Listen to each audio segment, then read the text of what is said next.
আমরা কিন্তু শহরকে আজকে একটা ভালো জায়গায় আনার জন্য কিন্তু রাত দিন দৌড়াচ্ছে। এই যে আজকে পানি উঠছে, দৌড়ে গেলাম। আমি শুই থাকলেও হতো, কিন্তু আমি সেখানে দৌড়ে গেছি কেন? মানুষের দুর্ভোগ কমানোর জন্য।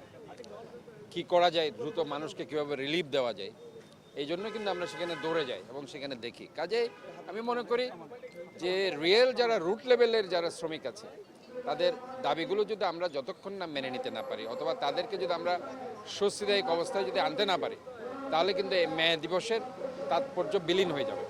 কাজে আমি মনে করি আজকে মে দিবসের তাৎপর্যকে যদি আমরা আরও বেশি উদ্ভাসিত করতে চাই, তাহলে অবশ্যই এই রুট লেভেলের শ্রমিক যারা আছে, যারা মাঠে ঘাটে রাত দিন তাদের ঘাম জড়িয়ে কাজ করে, তাদেরকে আমাদেরকে মূল্যায়ন করতে হবে এবং তাদের যে শ্রমের যে মজুরি, সেটা কিন্তু আমাদেরকে দিতে হবে। আমরা দেখি অনেক গার্মেন্টস শ্রমিকরা অনেক সময় বেতন পায় না, তারা আন্দোলন করে মাঠে নামে।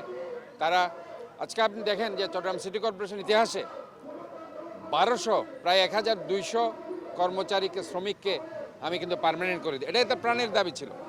এটা এত বছর যারা মেয়র এসে তারা করতে পারেনি, কিন্তু আমি রিস্ক নিয়ে করেছি, কারণ তারা অত্যন্ত অসহায় অবস্থা থাকে।